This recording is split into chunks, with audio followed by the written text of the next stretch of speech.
신체에서 이런 감정을 실제로 느끼고 한 단계씩 그 본질부터 해결하려고 할 때 그제야 비로소 감정적으로 먹는 일에서 자유로워질 수 있다. 진정한 대안을 얻으려면 먼저 신체적 영역에서 접근해 나가야 한다. 이렇게 하지 않으면 우리는 각자가 취약하다고 느끼는 시간에 먹지 않으면 안 되는 상황을 맞이했을 때 또다시 굴복하고 재차 절망하게 될 것이다. 반복하지만 근본적인 원인을 알고 있다는 사실만으로는 별다른 도움이 되지 않는다. 문제를 인지하는 것은 섭식 문제를 해결하기 위한 첫걸음이 될 수 있지만 그것만으로는 부족하다.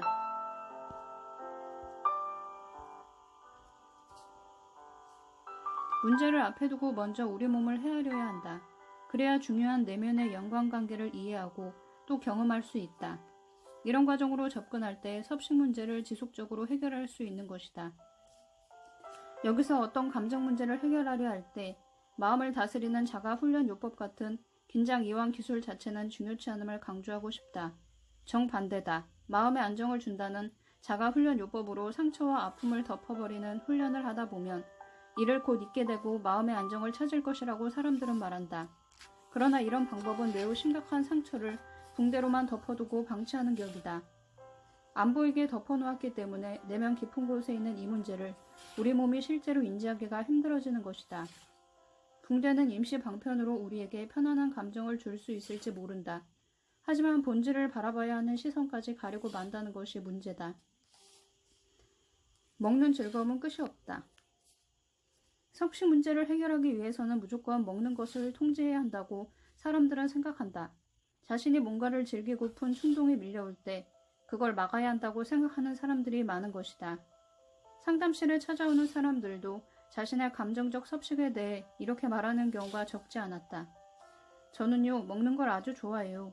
일단 먹기 시작하면 그 즐거움이 끝이 없다는 걸 느껴요. 그래서 계속 먹게 되지요.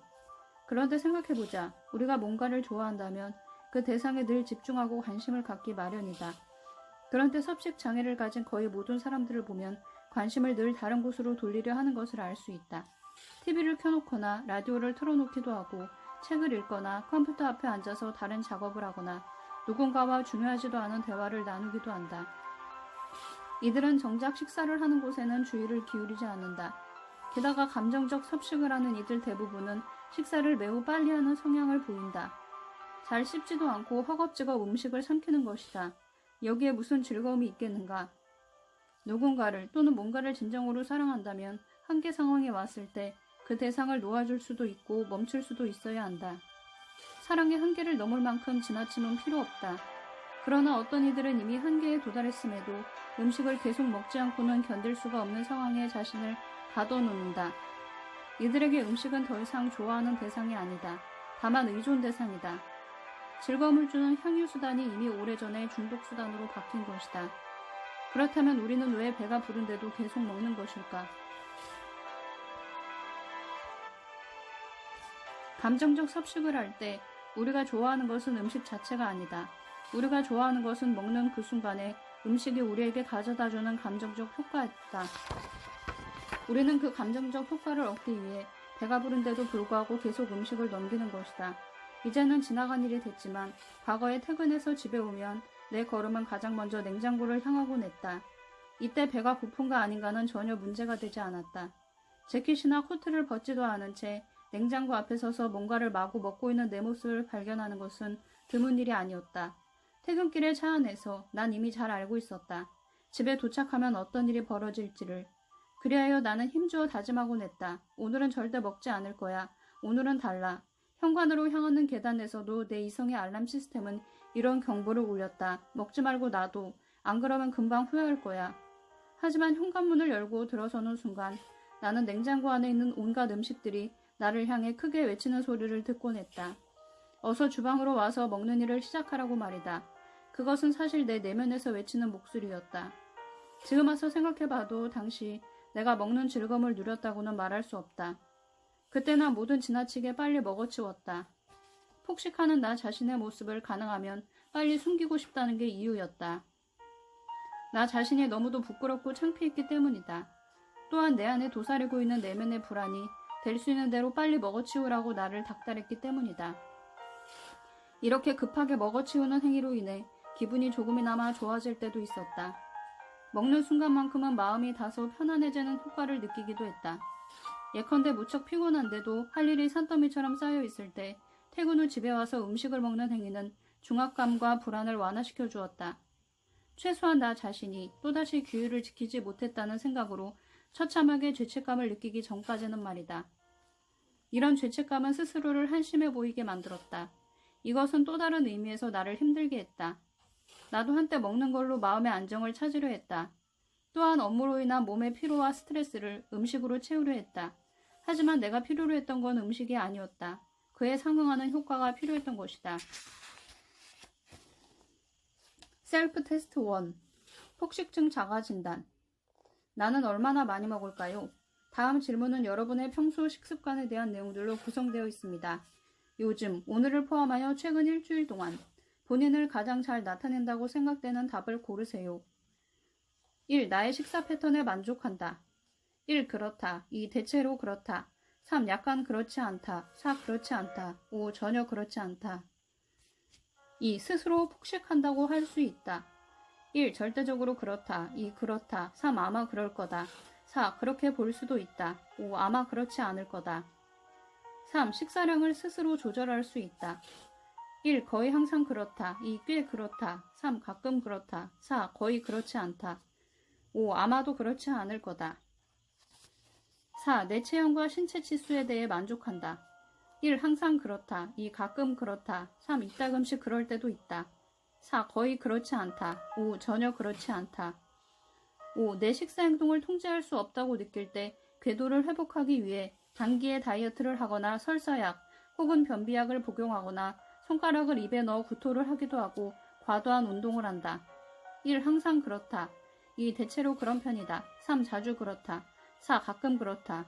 5. 전혀 그렇지 않다. 나는 식사 행동을 통제할 수 없게 된 적이 없다. 6. 내 체형이나 신체 치수에 대해 늘 고민에 사로잡혀 있다. 1. 항상 그렇다. 2. 대개 그렇다. 3. 자주 그렇다. 4. 가끔 그렇다.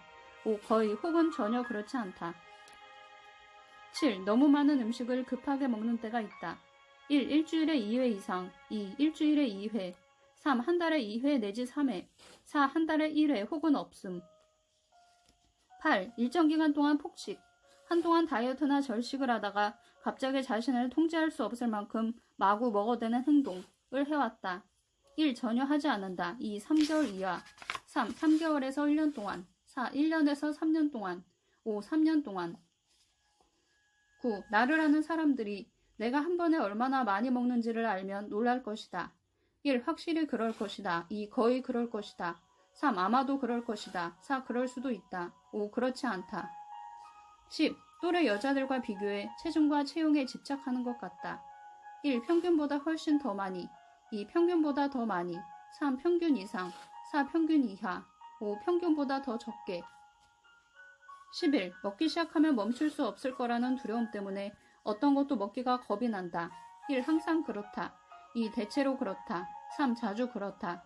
4. 가끔 그렇다. 5. 거의 혹은 전혀 그렇지 않다. 12. 뚱뚱해질 거라는 생각에 시달린다. 1. 항상 그렇다. 2. 대체로 그렇다. 3. 자주 그렇다. 4. 가끔 그렇다. 5. 거의 혹은 전혀 그렇지 않다. 13. 먹고 난 후 의도적으로 구토를 하는 일이 있다. 1. 일주일에 2회 이상. 2. 일주일에 1회. 3. 일주일에 2회 내지 3회. 4. 한 달에 1회. 5. 한 달에 1회 이하 혹은 하지 않음. 14. 배고프지 않을 때도 음식을 많이 먹는다. 1. 매우 자주 그렇다. 2. 자주 그렇다. 3. 그럴 때도 있다. 4. 가끔 그렇다. 5. 거의 혹은 전혀 그렇지 않다. 15. 내 식사 행동은 보통 사람들과 다르다. 1. 항상 그렇다. 2. 대체로 그런 편이다.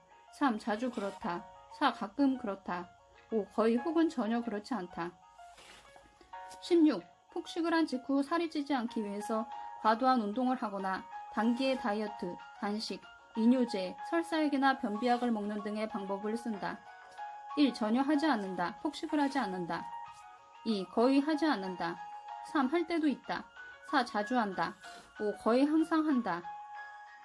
17. 폭식을 할 때 탄수화물이 많이 들어있는 음식, 달콤하고 전분이 많은 음식을 먹는 경향이 있다. 1. 항상 그렇다. 2. 대체로 그런 편이다. 3. 자주 그렇다. 4. 가끔 그렇다. 5. 거의 혹은 전혀 폭식을 하지 않는다. 18. 대개의 사람들과 비교하여 나의 식사 행동을 통제하는 능력은 1. 다른 사람들보다 훨씬 낫다.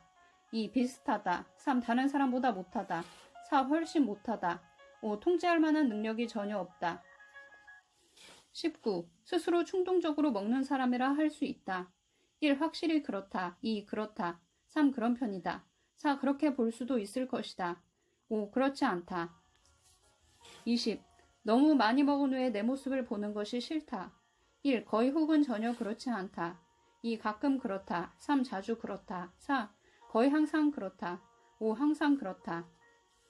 21. 살찌지 않으려고 노력할 때 과도한 운동이나 단기의 다이어트, 단식, 이뇨제, 설사약, 변비약 따위를 복용하는 것에 내가 의존하고 있다는 느낌을 받는다. 1. 전혀 그렇지 않다. 2. 거의 그렇지 않다. 3. 그럴 수도 있다. 4. 자주 그렇다. 5. 거의 항상 그렇다. 22. 내게는 구토하는 것이 다른 사람들에게보다 수월한 방법이라고 생각된다. 1. 그렇다. 전혀 어렵지 않다. 2. 그렇다. 쉬운 방법이다. 3. 비교적 쉬운 방법이다. 4. 그저 그렇다. 5. 쉽지 않다. 23. 음식이 내 삶을 통제하고 있다고 느껴진다. 1. 항상 그렇다. 2. 대체로 그런 편이다. 3. 자주 그렇다. 4. 가끔 그렇다. 5. 거의 혹은 전혀 그렇지 않다. 24. 많은 양의 음식을 먹을 때 보통 어느 정도의 속도로 먹습니까? 1. 보통 사람들보다 훨씬 빨리 먹는 편이다. 2. 보통 사람들보다 꽤 빨리 먹는 편이다. 3. 보통 사람들보다 빨리 먹는 편이다. 4. 보통 사람들과 비슷한 속도로 먹는다. 5. 보통 사람들보다 조금 느린 편이다. 25. 폭식을 한 직후 내 느낌은 1. 너무 뚱뚱해지고 부풀어서 참을 수 없을 정도다. 2. 극도로 뚱뚱해진다는 느낌이다. 3. 뚱뚱해진다는 느낌이다. 4. 약간 뚱뚱해진다는 느낌이다. 5. 내 몸이 어떻든 괜찮다고 느낀다. 폭식을 하지 않는다. 26. 다른 여자들과 비교해서 얼마나 먹을 것인지 조절할 수 있을 것 같은 능력은 1. 비슷하거나 더 낫다. 2. 못한 편이다. 3. 못하다. 4. 아주 못하다. 5. 형편없다. 27. 최근 3개월 동안 얼마나 자주 폭식, 한동안 다이어트나 절식을 하다가 통제할 수 없을 만큼 마구 먹어대는 행동을 했습니까? 1. 한 달에 1회 혹은 하지 않음. 2. 한 달에 2회 내지 3회. 3. 일주일에 1회. 4. 일주일에 2회. 5. 일주일에 2회 이상. 28. 나를 아는 사람들은 내가 많은 음식을 먹은 후에 얼마나 뚱뚱해지는지를 보면 놀랄 것이다. 1. 분명히 그렇다. 2. 그렇다. 3. 그럴 것이다. 4. 그럴 수도 있다. 5. 그럴 리도 없고 나는 많은 음식을 먹지 않는다. 총 28개 문항 중 체크리스트에 기입한 답을 모두 합산하세요. 총점이 나왔다면 아래 점수표에서 자신이 어디에 속하는지 확인하세요. 121점 이상. 폭식장애 진단 및 치료가 필요함. 88에서 120점.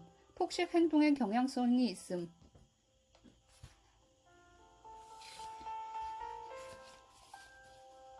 제2장. 왜 날씬해지고 싶어 할까? 우리의 소망은 우리 안에 숨은 능력이 나타날 전조다. 요한 볼프강 폰 괴테. 다이어트와의 이별. 지금까지 당신은 다이어트라는 이름으로 어떤 경험을 했는가? 여기서 말하는 건 고전적 의미의 다이어트뿐 아니라 체중을 줄이기 위해 특정한 방법을 동원해서 실행한 모든 것들. 예를 들어 스포츠, 다이어트 프로그램, 칼로리가 적게 나가는 라이트 제품 위주의 섭취, 식습관 전환, 칼로리 계산 등을 지칭한다. 2007년 국제비만학회 IASO에 따르면 독일 남성 75.4%와 여성 58.9%가 과체중으로 유럽 국가들 중 비만 인구가 가장 많았다. 전 세계에서 독일보다 비만 인구가 많은 나라는 미국밖에 없었다. 여기서 과체중의 기준은 체질량 지수 BMI가 25 이상일 때를 말한다. 그래서 그런지 몇 년 전부터 독일에서는 체중 감량 관련 기관들, 보험 적용이 되는 것부터 사설 다이어트 센터까지 이 부쩍 늘어나고 있다. 하지만 이들로 인한 효과는 그다지 크지 않은 것 같다. 그렇다면 비만 인구는 왜 점점 늘어나는 걸까? 그 원인은 우리를 엄격히 통제하는 방법들이 이성의 단계에 머물러 있기 때문이라고 할 수 있다. 우리는 먹으면 안 될 것들에 대해, 얼마나 움직여야 하는지에 대해 각자에게 내려진 처방과 계획표를 받는다. 하지만 몸이 필요로 하는 것보다 더 많이 먹는 습관은 우리의 이해나 이성과는 전혀 무관한 차원의 문제다.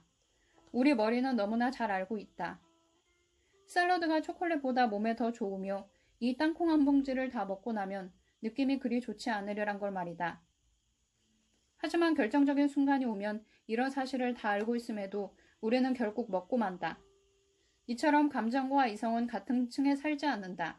이성은 두뇌 영역에 자리하고 있고 우리의 감정은 신체 영역에 자리 잡고 있다. 감정과 이성은 별개의 전혀 다른 영역이다. 바로 이런 점 때문에 아무리 엄격한 통제 방법으로도 섭식 문제를 지속적으로 해결하고 유지하기가 힘든 것이다.